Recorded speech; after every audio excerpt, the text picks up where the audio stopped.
Hello बच्चों, welcome back to my channel mission IIT JEE। जैसा कि आप जानते हैं कि हम 2021 की कॉम्प्रीहेंशन के प्रॉब्लम को देख रहे थे। इसके फर्स्ट पार्ट को हम इससे पहले प्रीवियस वीडियो के अंदर कर चुके थे। अब हम देखते हैं इसके सेकंड पार्ट को। इसमें क्या बोल रखा है, find the value of 48 into S2 upon pi square. Problem बिल्कुल सेम टू सेम है। G1x 1 है, G2x हमारे पास modulus of 4x minus pi है और fx हमारे पास साइन स्क्वायर x है। हम देख रहे हैं जब हमें ये वैल्यू निकालनी होगी तो जो हमें फंक्शन डिफाइन करने के लिए बोल रखा है SI, उसके लिए बस हमें क्या कैलकुलेट करने की जरूरत है, S2। तो अगर हम इस प्रॉब्लम को स्टार्ट करते हैं और अगर हम S2 की वैल्यू को निकालने की कोशिश करते हैं तो हम देख रहे हैं बिल्कुल डायरेक्ट फॉरवर्ड ये भी हो रहा है हमारे पास। यहां पर हमारे पास लिमिट कहां से कहां तक आ रही है, π/8 से लेकर 3π/8 तक, और fx तो हमने साइन स्क्वायर x लिख लिया है एंड G2x हमें लेना पड़ेगा। जब हम S2 की बात कर रहे हैं तो ऑब्वियसली हमें क्या लेना पड़ेगा, G2, क्योंकि I की वैल्यू हम कितनी ले रहे हैं, 2। तो G2x जब हम लेंगे तो हमारे पास यहां पर वैल्यू कितनी आ जाएगी, 4x माइनस पाई, और dx हमारे पास चल ही रहा है। बस अब हमें S2 की वैल्यू को निकालना है। यहां पर भी बिल्कुल घबराने की जरूरत नहीं है, बिल्कुल ईजी इन्होंने ये प्रॉब्लम पूछी है। बस इन्होंने मॉडुलस दिखाकर हमें थोड़ा सा डराने की कोशिश करी, लेकिन हमें डरने की जरूरत नहीं है क्योंकि ये सिमेट्रिक इन्होंने हमें यहाँ पर मॉडुलस की वैल्यू को दिया है। देखते हैं अब हमारे पास अगेन वही वाली प्रॉपर्टी, जो प्रॉपर्टी नंबर 4 अभी हमने फर्स्ट पार्ट में लगाई थी, वो लगा सकते हैं। प्रॉपर्टी नंबर 4 क्या कहती है भाई हमारे पास, आप जानते हैं, integration of fx dx from a to b can also be written as integration of f of sum of limits, मतलब a plus b and then minus x, and limit पर कोई भी चेंज नहीं आएगा। इस बात को थोड़ा सा ध्यान रखते हैं और यही प्रॉपर्टी हमने दोबारा से इसके अंदर लगाने की कोशिश करी। हमने देखा था, क्या देखा था, 3π/8 प्लस π/8 कितना कॉन्स्टिट्यूट करता है, π/2।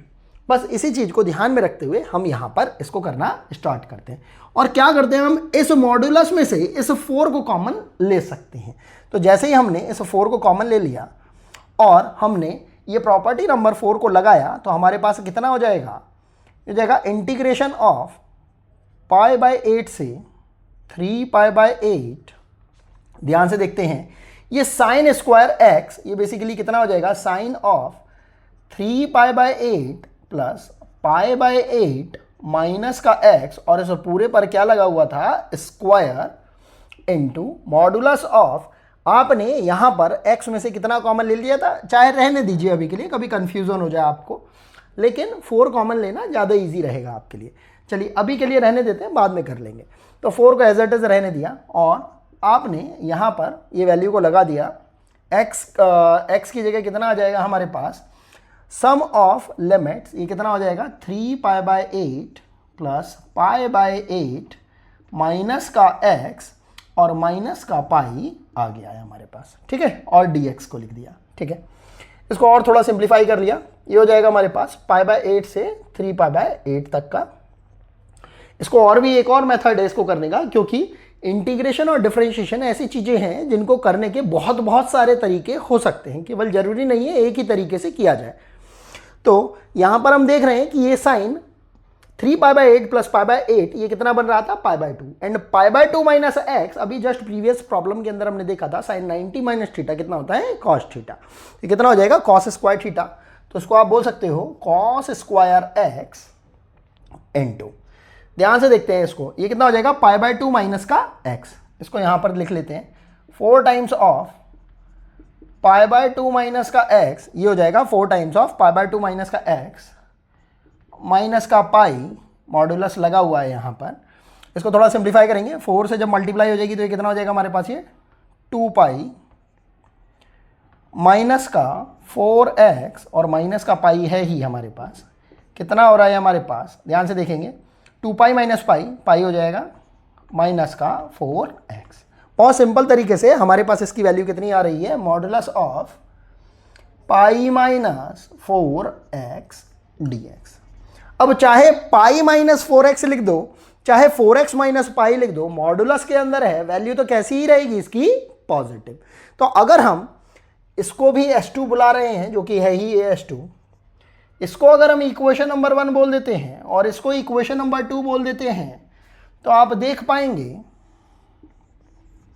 इन दोनों को ही अगर हम एडअप कर देते हैं तो हमारे पास वैल्यू कितनी आ रही है, twice time of S2 equals to, इस पूरे को अभी के लिए हम रब कर देते हैं क्योंकि इसका जो मेन मोटो था वो हमने देख लिया है। तो हमारे पास कितना हो जाता है, ट्वाइस टाइम ऑफ S2 जब हम इन दोनों को एडअप करते हैं क्योंकि लिमिट हमारे पास सेम है, इंटीग्रेशन ऑफ π/8 से 3π/8 तक, और क्योंकि pi minus 4x is equal to 4x minus pi same ही है, तो अगर हम इस पूरे में से 4x माइनस पाई को कॉमन ले लेते हैं मॉडुलस के साथ, तो हमारे पास जो बच रहा है वो कितना बच रहा है, sine square x plus cos square x dx के साथ। तो हम देख रहे हैं कि यहाँ पर एक जो समस्या थी हमारी साइन स्क्वायर की और कॉस स्क्वायर की, वो तो हमने अपने प्रॉपर्टी के अकॉर्डिंगली निपटा दी है। π/8 से ये कितना हो जाएगा, 3π/8, बच कितना रहा है, 4x माइनस पाई का मॉडुलस। अब हमें यहां पर समझने की जरूरत है, ये कितने के इक्वल आ रहा है, ट्वाइस टाइम ऑफ S2। ध्यान से समझते हैं, अगर मैं यहां पर अब इसके अंदर से 4 को अगर कॉमन ले लेता हूं तो मेरे पास जो बच रहा है इंटीग्रेशन वो कितना हो रहा है, x माइनस π/4 का मॉडुलस, और 4 क्योंकि कांस्टेंट है वो बाहर आ जाएगा भाई हमारे पास, और इंटीग्रेशन कहां से कहां तक लगा हुआ है, π/8 से 3π/8 तक, और ये किसके इक्वल आ रहा है, ट्वाइस टाइम ऑफ S2 के इक्वल। थोड़ा सोचते हैं इसके बारे में। अब देखिए, जब π/8, 3π/8 एंड π/8 का अगर हम मिडिल पॉइंट अगर निकालना चाहें वो कितना आ रहा है हमारे पास, π/4, और हमें ये भी समझ में आ रहा है कि जब हम π/8 से π/4 बेसिकली किसको रिप्रेजेंट कर रहा है, 2π/8, तो हम देख पा रहे हैं π/8, 2π/8 एंड 3π/8। तो 2π/8 जिसको कि हम क्या बोल रहे हैं, π/4, ये मिड में पड़ रहा है।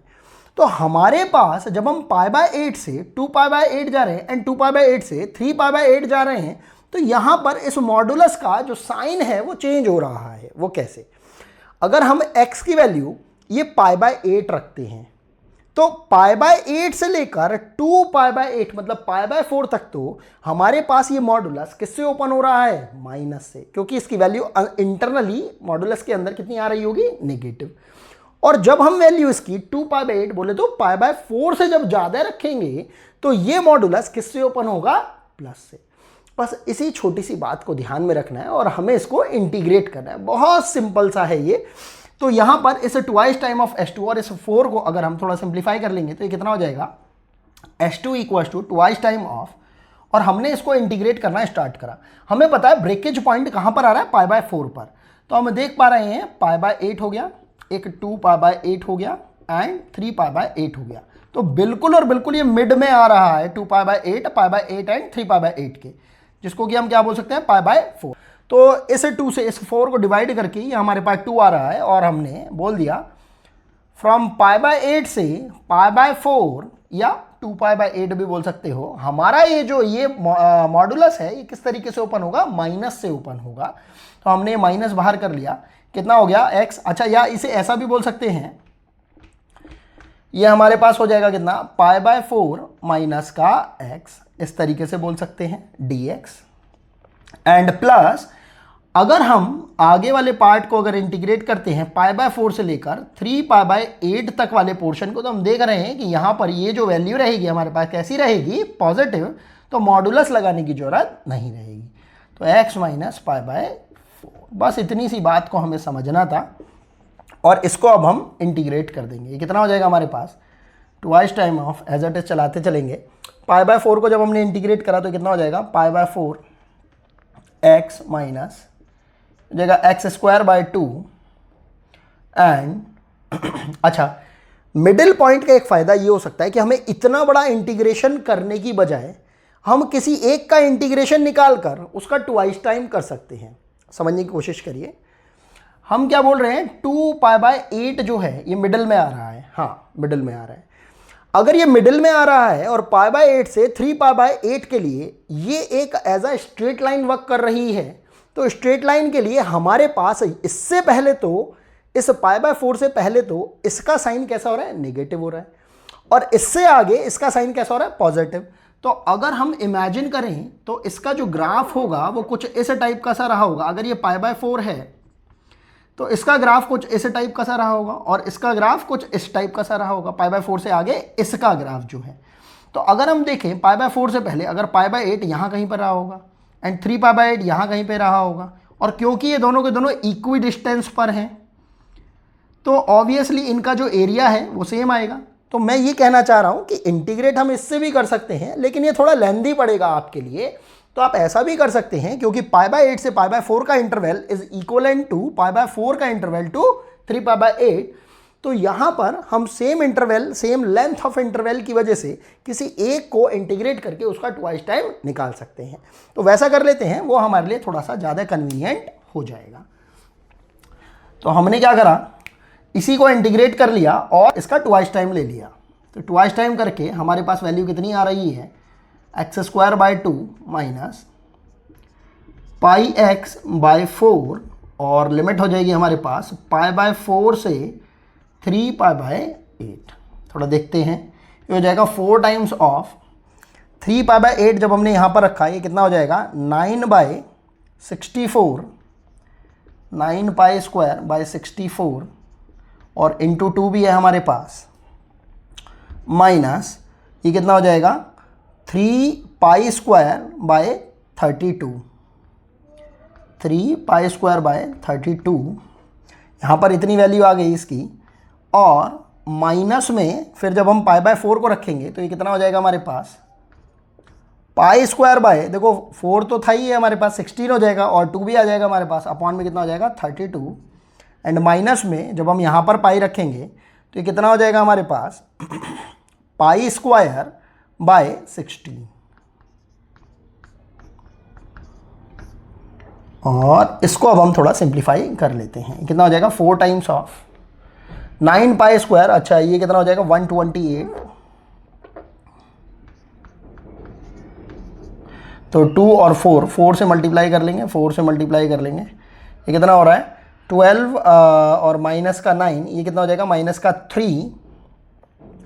तो ये हो रहा है माइनस का 3 π² अपॉन का 128, और यहाँ से वैल्यू कितनी आ रही है हमारे पास, देखो ये π²/32 है, इंटू 2 कर लेंगे तो ये हमारे पास कितना आ रहा है माइनस का π²/32, और माइनस बाहर लगा हुआ है तो कितना हो जाएगा हमारे पास प्लस का π²/32।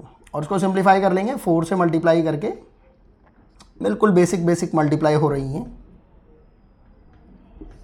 तो हम देख पा रहे हैं यहाँ पर ये 4π² है प्लस का, ये 3π² है माइनस का, हमारे पास अल्टीमेटली कितना आ रहा है 4 × π² × 4। तो यहाँ से ही हमारे पास वैल्यू कितनी हो रही है, 4 से 4 कैंसिल आउट हो गया, π²/32। तो ये वैल्यू आ गई हमारे पास π²/32। अब ये हमारी वैल्यू जो आई है वो किसकी आई है, S2 की, और हमें वैल्यू किसकी निकालनी थी 48 S2 अपॉन π² की। तो हमने क्या करा, यहीं पर ही S2 की वैल्यू को रख दिया। ये कितना हो जाएगा हमारे पास π²/32, और ये π² आ ही रहा है हमारे पास, π² से π² कैंसिल आउट हो जाएगा। 32 को हम देख लेते हैं 16 × 2 एंड 16 × 3, तो 3/2 हमारे पास रिक्वायर्ड आंसर हो जाएगा। और अगर आपको इसे डेसिमल में लिखना है तो वैल्यू कितनी हो जाएगी 1.5 यूनिट्स, और यही हमारा रिक्वायर्ड आंसर हो जाएगा। आई होप आपको ये प्रॉब्लम समझ में आई होगी। आपको ये भी समझने की ज़रूरत है कि ज़रूरी नहीं है एडवांस लेवल पर पूछा गया हर प्रॉब्लम डिफ़िकल्ट ही होगा या टेक्निकल ही होगा। कभी कभी वो इतना कैलकुलेटिव हो जाता है कि आपको कैलकुलेशन को फास्ट करने के बारे में भी सोचना पड़ता है, और उसका एक जीता जागता जो एग्जाम्पल है वो यही वाला क्वेश्चन था आपका। आई होप आपको ये प्रॉब्लम समझ में आई होगी। मिलते हैं आपसे नेक्स्ट वीडियो के अंदर कुछ ऐसी अच्छी प्रॉब्लम्स के साथ। अभी के लिए थैंक्स फॉर वॉचिंग।